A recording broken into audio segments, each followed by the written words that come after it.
Amém? Tem um testemunho rapidinho, mais uma pessoa, tem que ser rapidinho. Você quer, pastor, ó, Deus me abençoou e Deus me deu a vitória na campanha assim tal. Tem alguém que é corajoso? Alguém poderia acender a luz para mim do meio aqui, fazendo um favor, um dos meus obreiros? Por favor. A irmã? Pode ir alguém lá? Levar esse microfone lá em nome de Jesus. A irmã, a Isadora, né?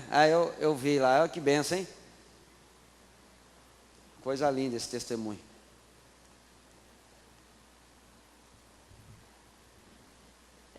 Então, foi segunda-feira.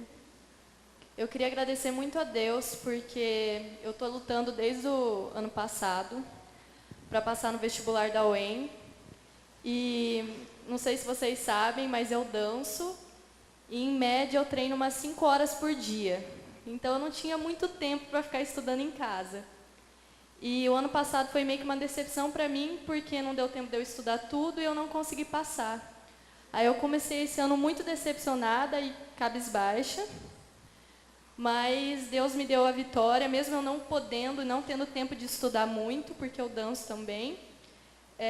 Eu consegui aprovação em Direito no vestibular da UEM, agora no último resultado. Queria agradecer muito a Deus por isso. Amém. Uma salva de palmas para o nosso Deus, que é digno de louvor, né? Irmãos, na minha caminhada espiritual, do que eu estou aprendendo espiritualmente, eu nunca vi Deus decepcionar ninguém.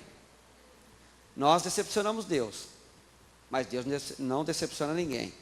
Não que porque ela passou no vestibular, que você não vai estudar e você vai passar também, não é assim. É que ela, você viu que ela explicou ali? Ela tem um dia muito corrido, e ela fica ligada naquilo que ela está fazendo. Então, quando você é sincero com Deus, não precisa você ser, você tem que ser sincero com Deus. Quando você for orar, Senhor, Tu sabes das minhas condições, Tu sabes do meu tempo, eu preciso da sua ajuda. Quanto mais você se humilhar perante Deus, mais Deus vai abrir a porta para você. Então, irmãos, não precisa você, às vezes, ficar, porque eu só quero a minha bênção. Não, mas com sinceridade diante de Deus. Senhor, eu preciso de uma porta de trabalho, eu preciso de algo que Deus está faltando na minha vida. Vai com sinceridade, que Deus não vai decepcionar você jamais. Jamais. Olha, irmãos, o que eu vi de pessoas aqui, que Deus abriu a porta de trabalho. Eu vi pessoas que já saiu do trabalho 4, 5 vezes, Deus já abriu de novo. Eu conheço pessoas, querido, que chegou aqui desanimado, angustiado, entristecido, precisando. Deus já deu a vitória. Ontem eu estava lá no Mufato Max, fazendo uma compra de algo ali, e quando eu encontrei uma pessoa ali, ela e o marido abraçados, assim, né, não sei se é marido ou namorado, quando ela me viu, ela ficou assim, pastor, estou com vergonha. Eu falei, vergonha do quê? Porque eu fiz várias campanhas lá, Deus me deu até esposo, estou sendo abençoada, minha empresa está prosperando, e eu não fui lá agradecer ainda. Falei, filha, é você com Deus. Eu já coloco na mão de Deus, irmãos, eu não tenho que ficar dando satisfação para mim, você tem que ver com Deus. O que você falou para Deus, né? Pastor, Deus me abençoou, eu falei que eu ia honrar Ele, então você tem que honrar Deus, não, eu não tenho. Irmãos, ela é alegre, feliz, que Deus abriu a porta, que Deus, sabe por quê? Porque enquanto a pessoa precisa, ela prospera, ela vai atrás, busca. Depois que recebe, não pode parar, tem que continuar. Não precisa você vir aqui nessa igreja, você pode ir onde você gosta, do jeito que você gosta, da igreja que você gosta, mas você tem que continuar, porque Deus é prioridade sobre as nossas vidas. Amar a Deus sobre todas as coisas. Diga para o teu irmão, amar a Deus sobre todas as coisas. Nada pode ser maior do que Deus na sua vida. Se você amar a Deus sobre todas as coisas, Deus não vai deixar te faltar nada. Nada. Pode estar a crise que for no mundo, Deus não vai deixar te faltar nada. Deus vai suprir todas as suas necessidades. Senão não estaria escrito na Bíblia, né? Buscai primeiro o reino de Deus e a sua justiça. Buscar o reino e buscar a sua justiça. E depois, quem vai acrescentar? Você precisa buscar alguma coisa? Não. Buscar o reino e a sua justiça. Depois você não vai buscar. É Ele que vai acrescentar. Se você busca o reino e busca a justiça, Ele acrescenta. Aquilo que você precisa e necessita, Ele vai te dar e Ele vai te abençoar grandemente em nome de Jesus. Amém, queridos? Você crê assim? Então toma posse da vitória em nome de Jesus Cristo. Quero aqui agradecer está nos visitando hoje a Gislaine, a irmã do diácono Alisson. Cadê a Gislaine? Está ali perto, filho da irmã Dema. A irmã Dema está ali, escondidinha ali, né? Mas estou vendo você, viu, querida? Então seja bem-vinda, viu, Gislaine? Eu conheço a Gislaine há muito tempo e é um privilégio de receber você aqui. Quem mais nos dá o privilégio de receber você hoje aqui na casa do Senhor, como nossos irmãos em Cristo? Quem mais? O Everton, né? Everton, né? Eu me dou uma bola. Everton. Eu estou confundindo o seu nome com outro jogador de lá, que tem dois lá que eu dou uma... Mas eu pego, viu? Mais uns diazinhos eu fico afiado isso aí. Então eu quero agradecer a sua presença, a presença da sua esposa, da sua sogra. É sogra, né? Sejam bem-vindos aqui em nome de Jesus. Quem mais está nos visitando? Aquela jovem também?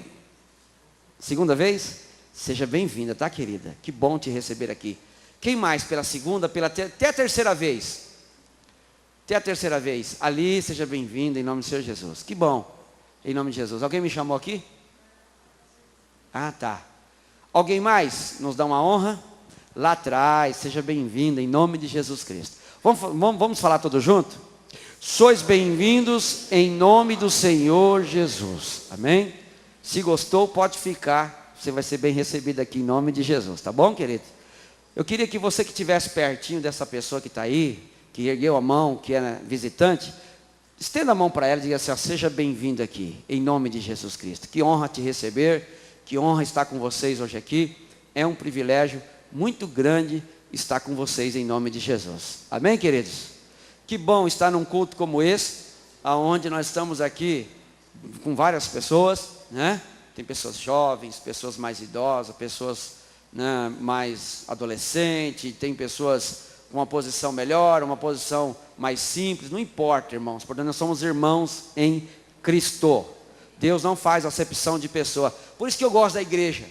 A igreja é um lugar onde nós reunimos todo tipo de pessoas, né? Em casa, a sua casa, quem sabe, você só leva quem você quer chamar, né? Você não vai chamar todo mundo para entrar lá. Mas aqui não. Aqui é a casa do Pai, aqui todo mundo entra, aqui todo mundo come, aqui todo mundo bebe, aqui todo mundo desfruta de todas as bênçãos de Deus, aleluia!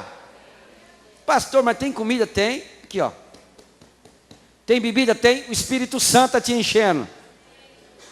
O próprio Jesus falou para aquela samaritana: da água que eu lhe der, jamais terá sede, vai saciar a sua sede. Amém, meus queridos? Vamos então dizimar e ofertar a casa do Senhor, em nome de Jesus Cristo, porque hoje nós temos aqui um pregador internacional, da Avenida Tuiuti, né? Ali da Avenida Tuiuti, e da rua... Vila Rica? O nome é Vila Rica? A rua Vila Rica aqui, olha, irmãos, internacional, vem importado para nós aqui, tem uma palavra de Deus para as nossas vidas em nome de Jesus. É o nosso presbítero aqui da igreja, que mexe na área da computação nossa aqui, da internet, é o Toninho. Nós chamamos ele de Toninho, viu? Antônio, mas o nome dele é Tony. Todo mundo chama de Tony, no carro dele está escrito Tony, né? Precisar cuidar do seu cachorrinho, hoje tem a esposa dele é veterinária, e ele tem lá o pet shop, tá, querido? Então, procura, que é uma bênção em nome do Senhor Jesus. E é uma bênção aqui na igreja, esse casal, em nome de Jesus. Então, pega o seu dízimo, a sua oferta, vamos consagrar na casa do Senhor. Deus tem vitória para nós, Deus tem bênção para nos entregar em nome de Jesus, porque o Senhor, Ele é fiel. E eu louvo a Deus por toda a vida de vocês, queridos. Olha, Deus tem suprido em todas as coisas aqui na casa do Pai. Deus não tem deixado faltar nada. Sabe por quê? Porque você tem um coração voltado à obra. Diga para o teu irmão: você tem um coração voltado à obra. Fala: Deus vai te abençoar muito. Pode falar: Deus vai te abençoar muito, meu irmão. Porque você tem liberado. Quem libera, Deus abençoa. Você tem no teu coração um coração liberado para ofertar a casa do Senhor. Ninguém pode estar com o coração fechado. Se fica com o coração fechado, né, Ah, porque o pastor vai gastar o dinheiro, o pastor, né? Se você me dá para mim o dinheiro, eu vou gastar. Você vai para a casa do Senhor, vai ser gasto na casa do Senhor, né? Em nome de Jesus. Irmãos, esse dia encontrei um pastor, alguém falou assim: pastor, eu tenho aqui algo para te dar. Entregaram para ele, irmãos, não sei quantos R$1.000, e disse que era para ele, né? Eu falei para ele assim: rapaz, engraçado, para mim eu não tenho essas bênçãos não. Eu falei para ele, né? Sim, teve alguém que um dia chegou: pastor, é para você tal, mas algo, né? Muito bom, nós temos que valorizar tudo que Deus faz, e realmente Deus multiplica. Mas eu falei: rapaz, louva a Deus por tudo que Deus tem feito na sua vida então. Não é por causa do dinheiro, mas é porque Deus tem honrado você, Deus tem ido na sua vida. E aqui, irmãos, as pessoas têm honrado a igreja. Eu fico feliz de ter honrado a igreja. Estou muito feliz de você ter honrado a casa do Senhor. Os nossos tesoureiros, o pessoal que trabalha com essa parte, tem sido: pastor, Deus é fiel e tem suprido todas as necessidades da igreja. É isso que vale a pena. Sabe por quê? Porque você tem contribuído com amor. Amém, queridos? Vamos orar. Senhor nosso Deus e nosso Pai, eu quero te agradecer por este momento tão maravilhoso na sua presença, onde temos o privilégio de entregar diante de ti esse dízimo e oferta. Deus, estamos fazendo tudo com amor, na paz, na alegria, no gozo do nosso coração, para cumprir todo o propósito, Pai, que o Senhor tem sobre as nossas vidas. Nós oramos e consagramos a Ti e pedimos a Ti a Tua bênção. Também eu oro para aqueles que não têm, Senhor, que o Senhor possa suprir as necessidades de cada um. Assim eu oro e te peço, em nome de Jesus. Amém.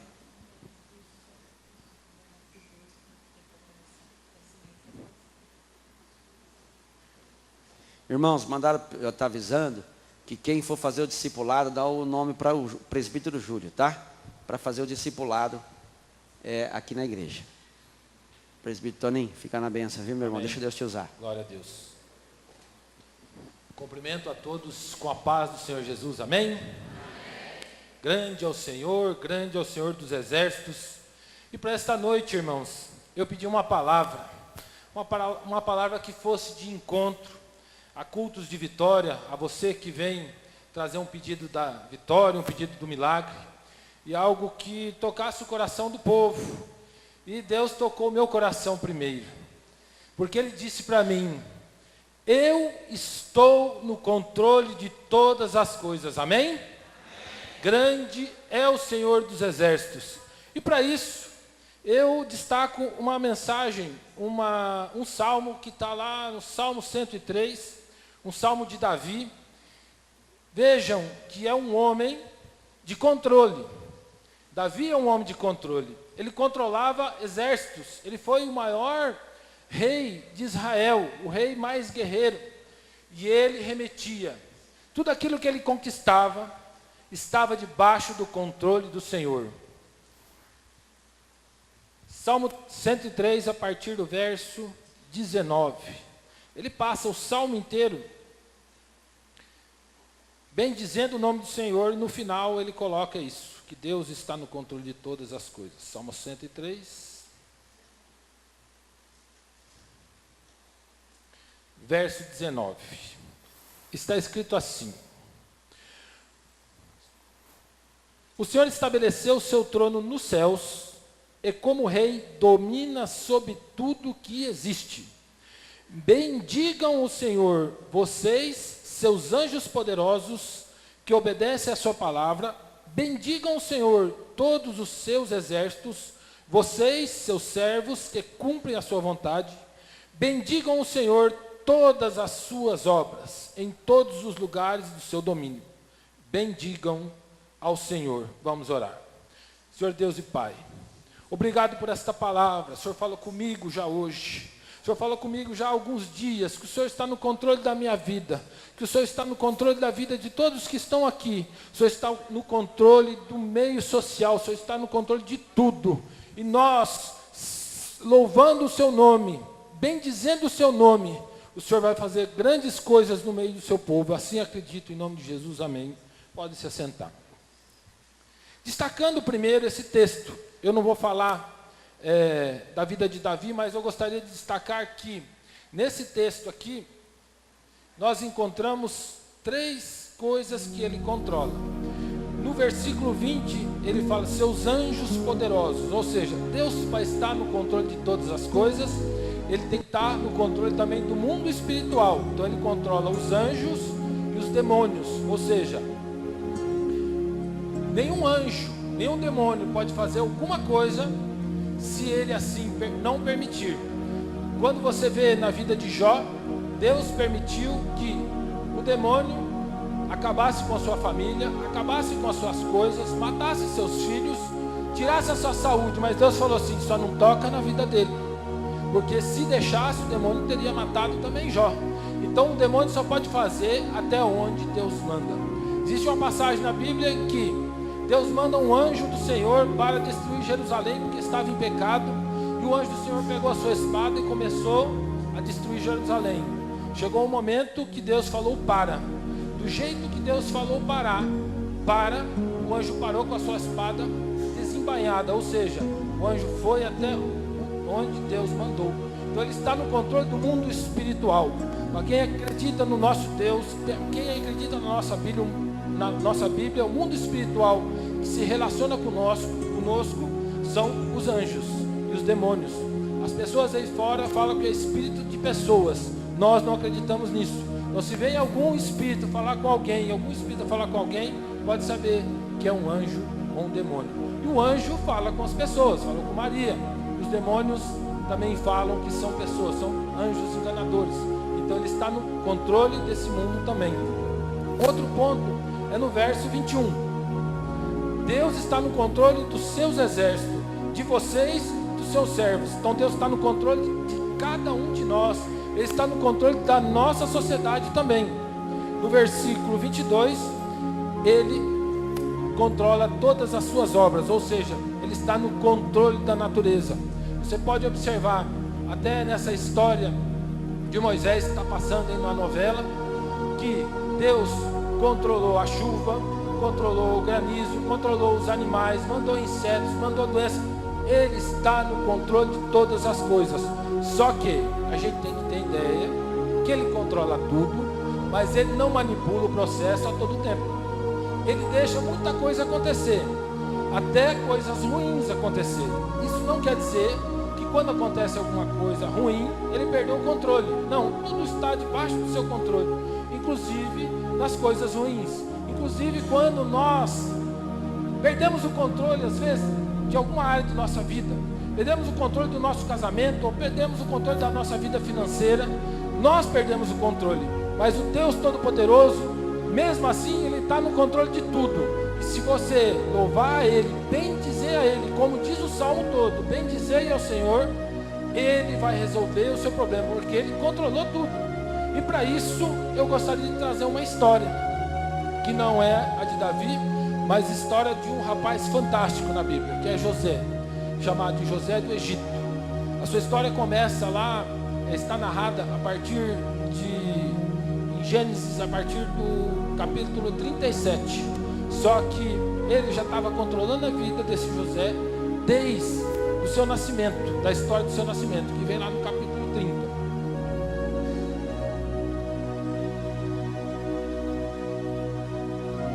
Deus está então no controle da história desse moço. Deus está no controle da sua história, da minha história. Eu falei de controle, estou falando de controle até agora. Só que uma coisa que às vezes a gente se esquece é que Deus está no controle de todas as coisas, mas nós nos esquecemos de que Deus nos ama. Ele quer dar boas coisas a nós. Deus está no controle de todas as coisas, Ele não nos trata como marionetes, porque senão Ele controlaria nós a todo tempo. Mas nós nos esquecemos que além de Ele estar no controle da nossa vida, Ele quer dar boas coisas a nós. Se você pegar lá o verso Mateus 7,11, está escrito assim: se vocês, apesar de serem maus, sabem dar boas coisas a seus filhos, quanto mais o Pai de vocês que está no céu dará boas coisas aos que lhe pedirem. Então, se Deus está no controle de todas as coisas, Ele quer dar boas coisas a você. Ele quer tornar você uma pessoa feliz.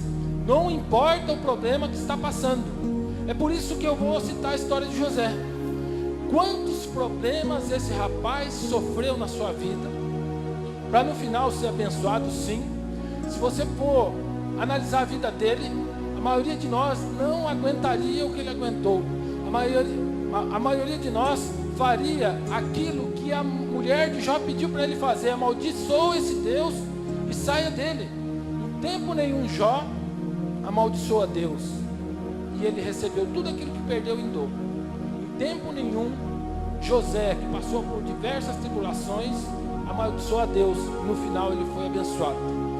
Para quem não conhece a história de José, ou para quem conhece, só para relembrar, nunca é muito relembrar as histórias.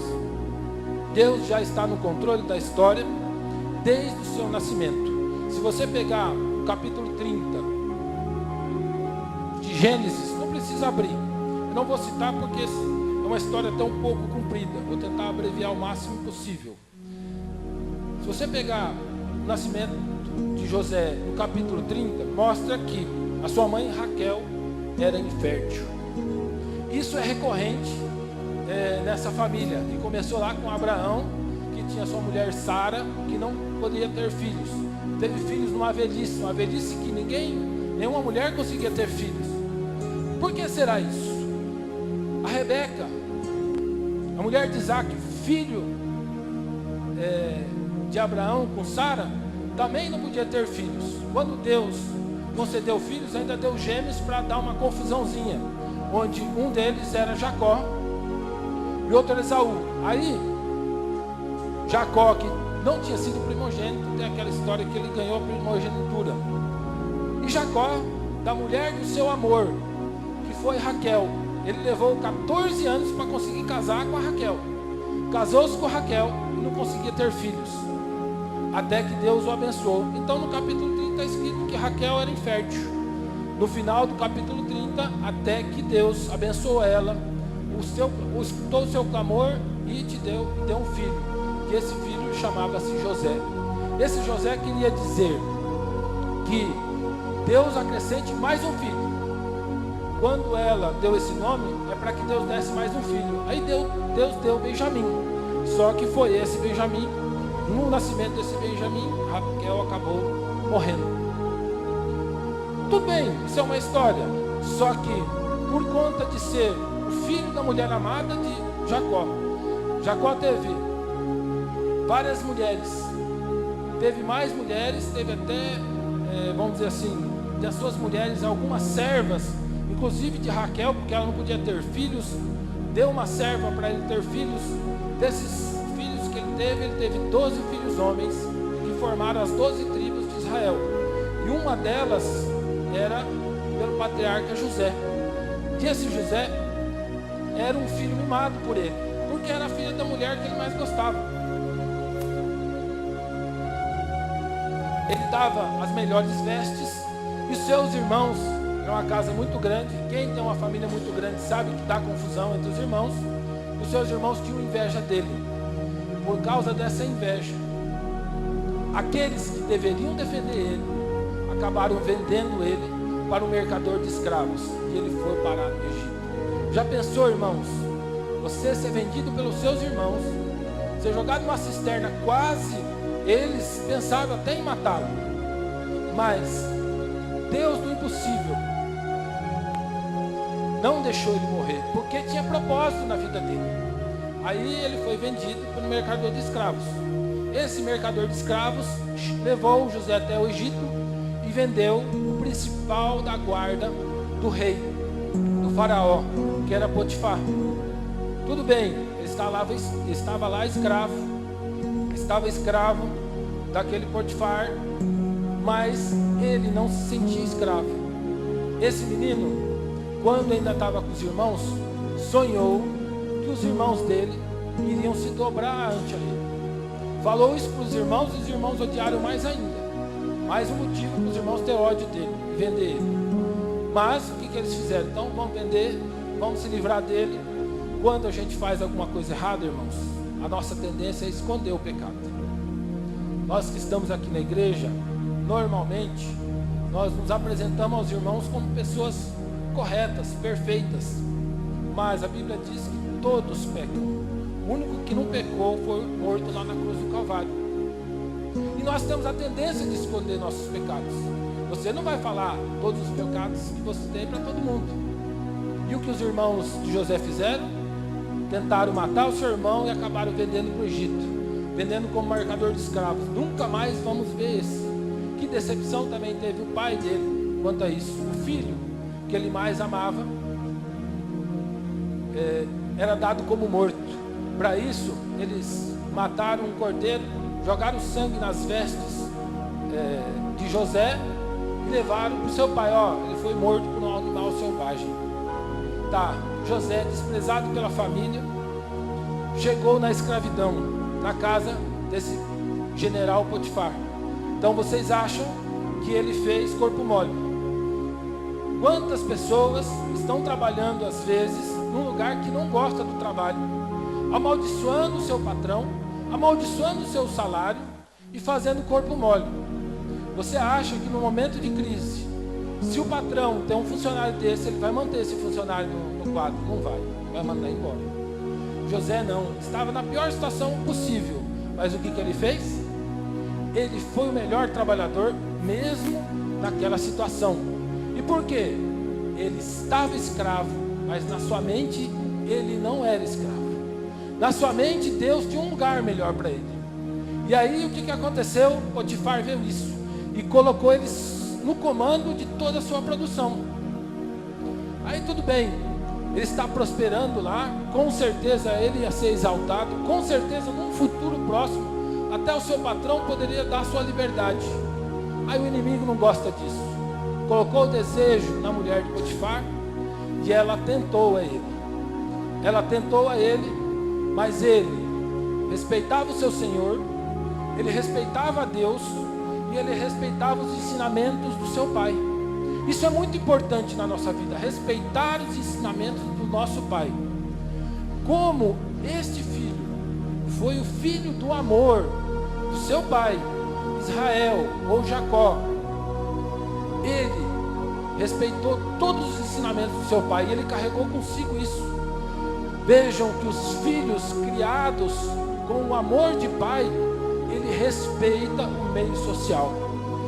Todos os distúrbios que a gente encontra na sociedade de desvio de conduta, vamos dizer assim, pessoas que se drogam, pessoas que entram no homossexualismo, pessoas que entram no banditismo, você pode saber que essas pessoas têm falta de amor na infância relacionado com seus pais. Não quer dizer que todo aquele que não teve pai ou que não teve amor de pai vira bandido ou vira homossexual, não. Mas aquele que é honesto, aquele que é respeitador das coisas, que respeita o lugar onde está, ele fala assim: o meu pai me ensinou a ser honesto com as minhas coisas. Porque é esse o papel do pai na família. Foi o papel que Jacó deu para o seu filho José. Talvez ele não tenha dado esse mesmo papel para os outros filhos. Por quê? Seus irmãos tinham inveja. Infelizmente, Jacó não tratou todos os seus filhos da mesma maneira. A Bíblia também não isenta os homens da Bíblia dos seus pecados. Ela faz questão de mostrar. Davi errou, a Bíblia mostra que Davi errou. Jacó errou, a Bíblia mostra que Jacó errou. Mas em todo tempo, estes homens são especiais. A sua história é especial. Até José errou, até José pecou. Só que ele estava ali.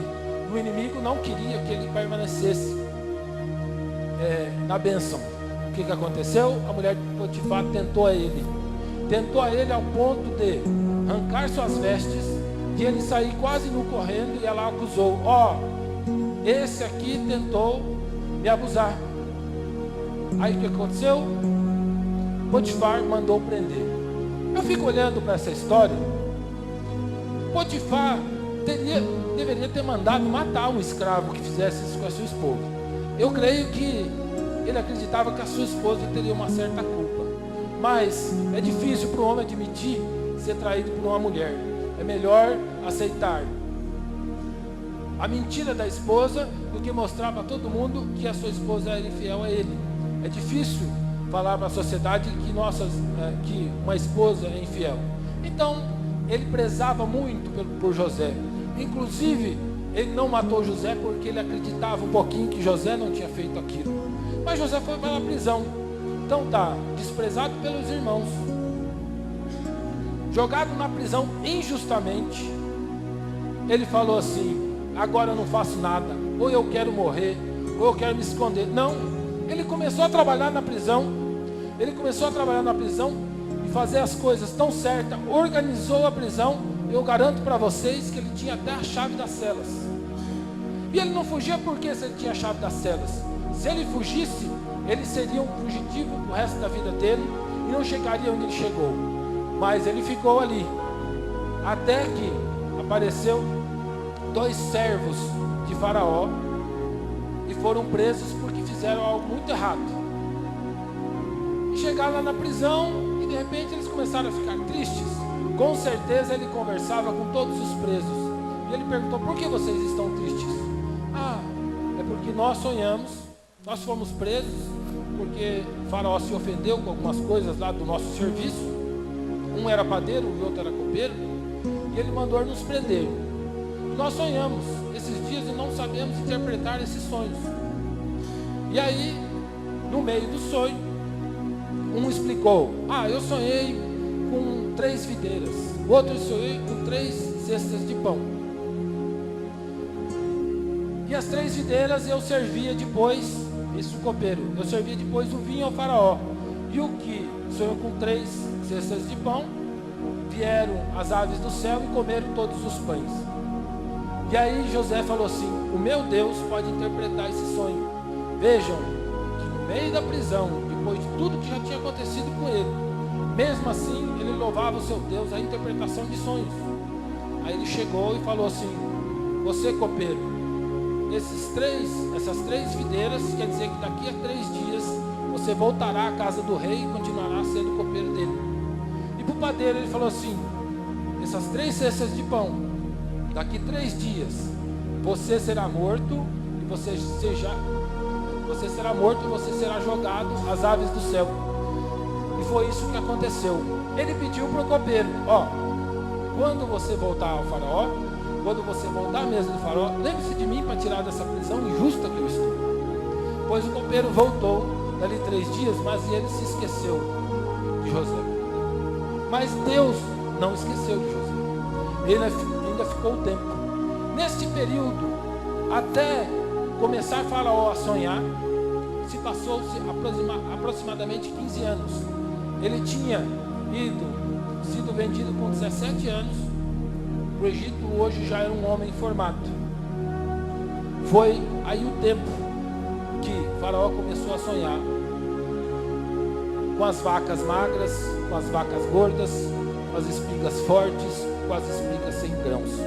Eram 7 vacas magras, 7 vacas gordas, 7 espigas fortes, 7 espigas sem grãos, onde as vacas magras acabavam por devorar as vacas gordas e as espigas a mesma coisa.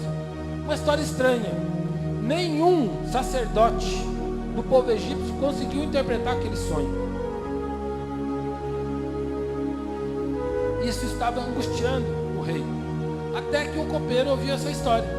Ele estava sempre do lado do rei e falou assim: ó, tem um cara lá na prisão que ele interpreta sonhos. Tem um cara lá na prisão que ele pode interpretar seu sonho. E aí chamou o faraó José.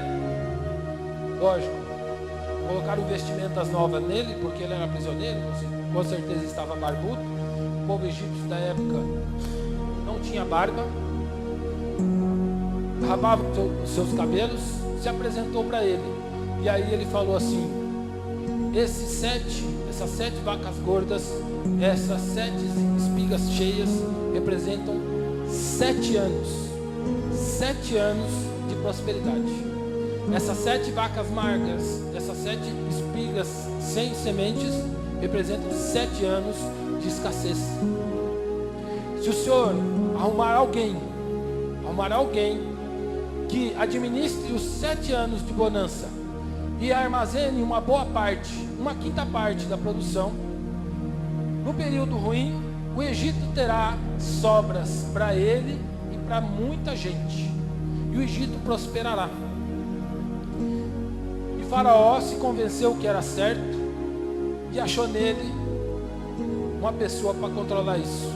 E tornou aquele que era prisioneiro, aquele que foi escravo, aquele que foi vendido pelos seus irmãos, que estaria no pior lugar, que ia morrer lá, esquecido, tornou o segundo no Egito, o governador do Egito, aquele que comandou toda essa armazenagem de alimentos, que nos anos de vacas magras tornou o Egito um grande império. Então é uma história que muita gente conhece, mas vejam que tudo isso, Deus está no controle. Deus está no controle da vida de José. Quando a gente olha a tristeza, porque ele foi vendido como escravo, ele podia ter sido morto pelos filhos dele, Deus não permitiu. Quando José foi para casa ser escravo, ele podia ter sido escravo o resto da vida, fazer só o que lhe mandava, não. Ele foi próspero e se tornou o primeiro escravo, o comandante dos escravos, ou seja, o governador daquela casa. A mulher de Potifar fez uma grande justiça com ele, foi para a prisão. Potifar podia ter matado ele, mas continuou ele vivo, foi preso. Por quê? Porque Deus não permitiu que ele tivesse preso, porque ele tinha um propósito maior para ele lá. Na prisão, ele saiu como governador. Era este o lugar de José. José estava escravo, mas era governador. José estava preso, não era preso, mas era governador. Você pode estar num momento difícil, mas Deus vai te colocar lá na bonança. É isso que Deus está prometendo aqui para nós, porque Ele está no controle da vida de José, e Ele está no controle da família de José. Quando José, no momento em que estava nos anos de escassez, faltou alimento para a família de José. Aí a família de José foi até o Egito para buscar alimento. E quem José viu chegando, buscando alimento? Os seus irmãos. Pois veio. Ele, no primeiro momento, ele olhou assim: eu vou me vingar desse povo. Eu vou me vingar desse povo. Voltou o passado na mente dele. Eu vou me vingar dele. Aí ele começou a colocar coisas na bagagem dele para falar que eles tinham roubado, né? Eles trouxeram prata para comprar trigo, e José mandou que os guardas voltassem dentro das bolsas de trigo a prata que eles tinham dado. No meio do caminho eles acharam a prata e falou assim: nossa, a prata que nós trouxemos eles colocaram de volta, eles vão nos chamar de ladrão. Nesse meio tempo ele perguntou como estava o pai dele. Lógico, ele amava o pai dele. E ele perguntou do irmão mais novo, que foi um dos irmãos que não venderam ele. Ele perguntou: como está meu irmão mais novo, que era Benjamim? Eu quero que vocês tragam então esse Benjamim para mim, porque vocês roubaram essa prata, porque vocês roubaram um cálice. Se vocês observar a história, ele tentou incriminar eles, e eles falam assim: não, pelo amor de Deus, o filho mais novo não, nós tínhamos irmão que já morreu. Se você prendeu o nosso irmão mais novo, se meu pai ficar sem esse irmão mais novo, ele morre. Até que chegou um ponto, nesse vai e vem deles levar trigo e trazer o irmão, ele voltou em si e entendeu o plano de Deus na vida dele. Apesar de ele ter passado todas essas tribulações, ele tinha entendido que ele estava ali no Egito, tinha passado por tudo isso para trazer o seu pai e a sua família, que podia estar passando fome, estar na miséria, para vir para o lugar da bonança. Quando o faraó soube que a sua família estava passando, a família de José estava passando fome, ele falou para José: tragam todos para viver no Egito. Tragam todos para viver aqui. Enquanto eles quiserem viver aqui, eles vão viver aqui. E a família de José veio para o Egito, morar naquela terra. E ali, todo tempo de dificuldade, eles tiveram alimento. E continuaram por ali. Enquanto José foi vivo, todos eles foram prósperos. De repente, este povo começou a se multiplicar, a se multiplicar, a se multiplicar, até chegar na época de Moisés. Vejam que o povo de Israel viveu no Egito aproximadamente 400 anos. E depois que José morreu, os egípcios começaram a escravizá-los. E aí eles estavam ali, uma multidão de pessoas descendentes desse Abraão, Isaac, Jacó e das 12 tribos sendo escravizadas. Então, o que eu vejo aí? José, então, levou o povo para a escravidão. Aí você fica observando, sempre nós destacamos as coisas ruins que acontecem na nossa vida. Quando José se deu por si, ele voltou aos seus irmãos e os abraçou e falou assim: eu vos amo mesmo assim.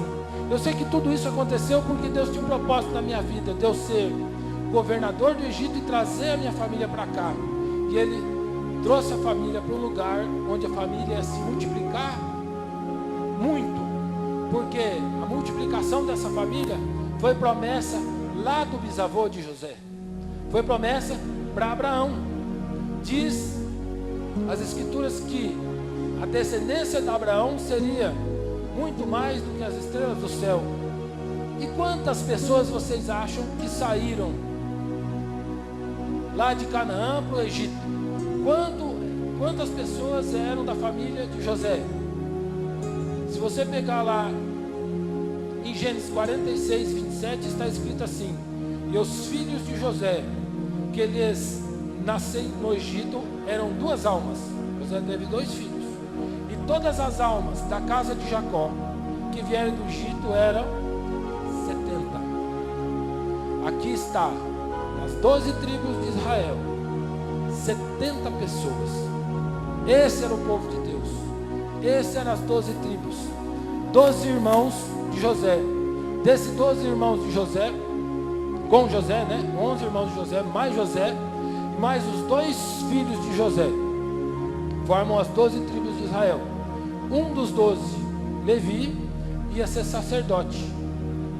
E aí os 2 filhos de José formaram mais 2 tribos. Aí vocês vão contar todos os nomes, está lá nas escrituras. Desses 12 filhos de José, o povo se multiplicou muito no Egito. Deus levou esses 70 para virar milhares. E chegando na história de Moisés, está escrito lá em Êxodo 12:37, que o povo que foi liberto por Deus através de Moisés, liderado por Moisés, não eram mais 70, eram 600.000 homens, fora mulheres e crianças. Dizem que dá mais de 2 milhões de judeus, fora todos aqueles que viviam na escravidão e foram libertos ao mesmo tempo. Seriam mais de 5 milhões de pessoas sendo libertas por Deus. Deus escolhe às vezes os caminhos meio tortos, para nos levar à bênção. Você pode estar em meio a um trabalho difícil, a uma escravidão. Você pode estar em meio a uma prisão. Mas com Deus, esse Deus que eu sirvo, que você não é escravo. Você não é preso. Você é mais do que abençoado, porque Ele está no controle de todas as coisas e Ele quer nos dar a vitória. Essa vitória que você vem buscar em campanhas como essa já está ganha, não no seu tempo. Deus demora um pouco para te responder. Aliás, Deus às vezes nem responde alguns pedidos, porque tem alguns pedidos que nós não sabemos direito como pedir, ou pedimos coisas que não farão bem a nossa vida. Mas também está na palavra que todas as coisas, tudo que acontece, coopera para o seu bem, porque você ama a Deus, inclusive os momentos de tribulação. Então, se você está passando por um momento difícil, se você está passando por um momento terrível na sua vida, eu creio que não são igual aos momentos de José. Eu creio que não foram igual aos momentos de Jó. São tribulações que seres humanos aguentaram sim. Diz também na palavra que não existe tribulação que possa fazer você cair. Deus não dá nenhuma tribulação que não possa você aguentar, porque Deus conhece o limite de cada um. Deus conhece o coração de cada um. Deus sabe aquilo que você precisa e necessita. Basta você fazer o quê? fazer igual Davi fez. Bendizer o nome do Senhor. Bendiga o nome do Senhor na sua tribulação. Bendiga o nome do Senhor na sua bonança. Nós também temos uma tendência, quando estamos passando por momentos fáceis, nós nos afastarmos um pouco de Deus. É no momento mais agradável da sua vida, é que você tem que louvar mais a Deus, porque aí Deus vai fazer mais rápido aquilo que você pede. Por que nós pedimos e demora? Porque nós pedimos e demora? Porque Deus quer dar a vitória e quer que a honra seja dele. Porque se nós recebêssemos às vezes a vitória muito rápido, nós falaríamos: ah, foi sorte, foi por acaso. Nada acontece por acaso na nossa vida, porque Deus está no controle de todas as coisas, amém? Deus é maravilhoso. Nós estamos num momento de crise econômica, onde todo mundo fala só de crise. Você liga no noticiário, é crise daqui, crise dali, é crise política, é nego que roubou, é outro que roubou, é presidente da Câmara que se diz evangélico e está sendo um monte de acusações. Não sou eu que vou falar que ele está certo ou errado. Eu vi pastores da bancada evangélica defendendo ele. Eu vejo pessoas do PT, que ele é contra o PT, condenando ele. Eu não sei se ele está certo ou se ele está errado. Eu não sei se o PT está certo ou se está errado. Eu só sei que Deus, apesar de tudo parecer estar fora do controle, Deus está no controle de todas as coisas, irmãos. É isso que Deus tem falado no meu coração. O ano passado, eu passei uma crise terrível, e a maioria das pessoas ainda estava no momento de ascensão, ainda estava a economia aquecida. A crise começou esse ano. Eu estava no pior ano da minha vida econômica, eu estava no pior ano da minha vida assim, financeira, eu estava no pior ano da minha vida profissional. A minha esposa não tinha se formado, a minha filha, como disse hoje aqui, ela não conseguiu passar no vestibular. Mas este ano, no momento de crise, todas as coisas melhoraram para mim. Então eu estou dependendo da crise que está aí. Eu dependo da crise do governo? Não, eu dependo do Deus maravilhoso que no meio da crise pode te exaltar. Você acha que os Estados Unidos foi o melhor país? É o país mais, até hoje, é o país mais economicamente forte nesse mundo. Foi em que momento? Foi no momento da bonança? Não, foi quando estava a Primeira e a Segunda Guerra Mundial. Ele produziu armas para a guerra, a Europa toda ficou em crise e ele se tornou o maior país do mundo. Se não fosse isso, hoje a Alemanha era o maior país do mundo economicamente. Está certo, ele continuou a vender armas, não tem mais guerra, ele começou a vender armas lá para os muçulmanos, pois os muçulmanos geraram uma crise no próprio país. E aí o que acontece? No momento de crise, surge outro que sabe se livrar da crise. A China em ascensão, enquanto está os Estados Unidos em descensão. Então no momento de crise, se você estiver atento, Deus vai te abrir uma porta para você ser exaltado, porque Ele é grande na sua vida. Se você está passando por uma tribulação, não importa a sua profissão, você pode ser o melhor no meio de uma profissão que paga mal. Porque se você for o melhor no meio da profissão que paga mal, você vai ser exaltado. Se você não está numa empresa que está mandando muita gente embora, e você abençoa essa empresa, orando pelos diretores, orando até pelo salário que pouco você recebe, você fazendo o seu trabalho perfeito, muita gente vai embora e você vai ser mantido no emprego. Se você não tem emprego, se você está fora do emprego, se você está buscando aqui no pedido de milagre uma porta de emprego, Deus do impossível pode abrir uma porta. E tudo aquilo que não está debaixo do seu controle, tudo que não está debaixo do seu controle, que você não consegue, Deus pode conseguir para você. Você não pode abrir uma porta de emprego para você, mas Deus pode abrir. Você que tem uma empresa e pode estar passando por um momento difícil, você pode achar um lugarzinho onde você pode trabalhar e crescer. Outro dia eu vi uma reportagem, está todo mundo em crise, e lá em Franca, porque o dólar subiu, as empresas estão aquecidas. Você pode achar um nicho de mercado que você pode se destacar. As maiores empresas que estão hoje no mercado, elas cresceram no momento de crise, porque elas acharam um lugar para ganhar dinheiro. Porque no momento de bonança, todo mundo está crescendo. E ela não consegue crescer mais rápido que as outras. Mas muitos vão falar assim: nossa, o cara não tinha nada, hoje ele está lá em cima. Deve estar vendendo droga, deve estar contrabandeando. Você que tem o Deus do impossível, Ele pode abrir uma porta maravilhosa e deixa os outros falar. Os outros vão ter inveja da gente. Quando a gente vem trazer bênçãos aqui, que vocês receberam, vocês pensam assim: eu não vou falar porque as pessoas vão ter inveja de mim. A inveja não pega em quem está, igual no Salmo 103. Eu dou glória, eu dou graça ao Senhor. E aí diz Davi: bendiga o Senhor a minha alma, bendiga o Senhor todo o meu ser, bendiga o Senhor a minha alma, não esqueça nenhuma de suas bênçãos, bendigam do começo ao fim. Aquele que tinha um controle grande, mesmo assim o controle ele remetia a Deus. Eu controlo alguma coisa porque Deus está no controle da minha vida. Amém? Entenderam a mensagem? Foi isso que Deus falou comigo. Eu creio que muitas pessoas aqui vão prosperar. Eu creio que muitos milagres vão acontecer e vocês vão vir dizer aqui, porque a minha fé está sendo edificada toda vez que alguém se levanta aqui de baixo. Eu estou lá em cima vendo tudo. Minha fé está sendo edificada toda vez que alguém vem aqui e fala: Deus me abençoe. Seja numa coisinha assim, seja numa coisa muito grande. Tudo que Deus faz é além do impossível. As pessoas às vezes aqui são curadas de uma dor de cabeça, só que passam o dia inteiro com uma dor de cabeça e Deus cura. Parece que é uma coisa pequena, mas Ele já tomou tudo quando é tipo de remédio.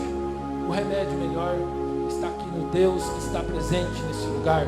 O Deus Todo-Poderoso, Ele controla tudo porque Ele está em todos os lugares ao mesmo tempo.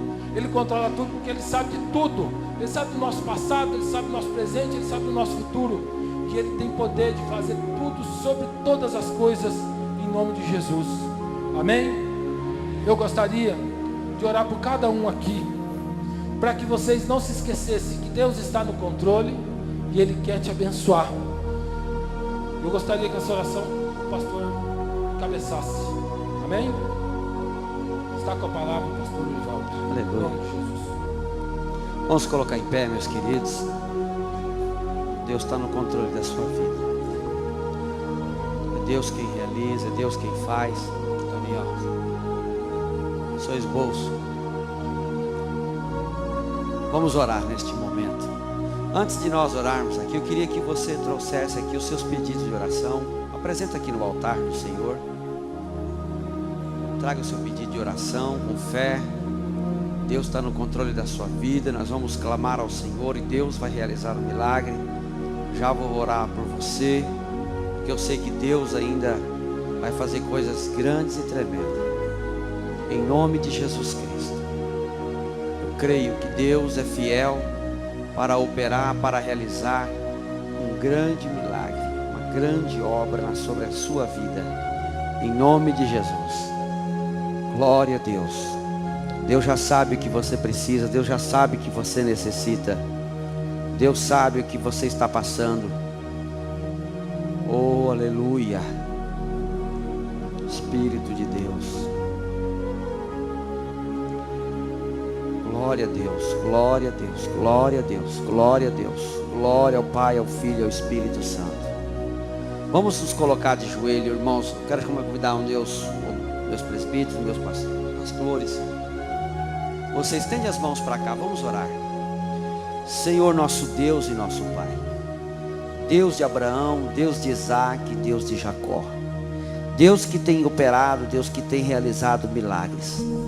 Pai, como foi pregado aqui nesta noite, meu Deus, Deus, assim como José lá no Egito foi direcionado pelo Senhor, meu Deus, o Senhor tirou da prisão, o Senhor levou ele a ser governador. E eu creio, meu Pai, no nome de Jesus, que o Senhor vai tirar muita gente da prisão nesta noite, que o Senhor vai libertar as pessoas da escravidão, que o Senhor vai libertar as pessoas, Pai, de toda ação do maligno, de toda ação do mal. Eu repreendo, meu Deus, toda ação contrária. Eu repreendo, meu Deus, todo espírito que se opõe contra a igreja, todo espírito que se opõe contra o povo de Deus. eu repreendo agora em nome de Jesus Cristo, porque eu declaro a tua vitória, eu declaro a tua bênção, eu declaro que em Cristo eles já venceram para a honra e glória de Jesus. Toda ação contrária sai, mas eu declaro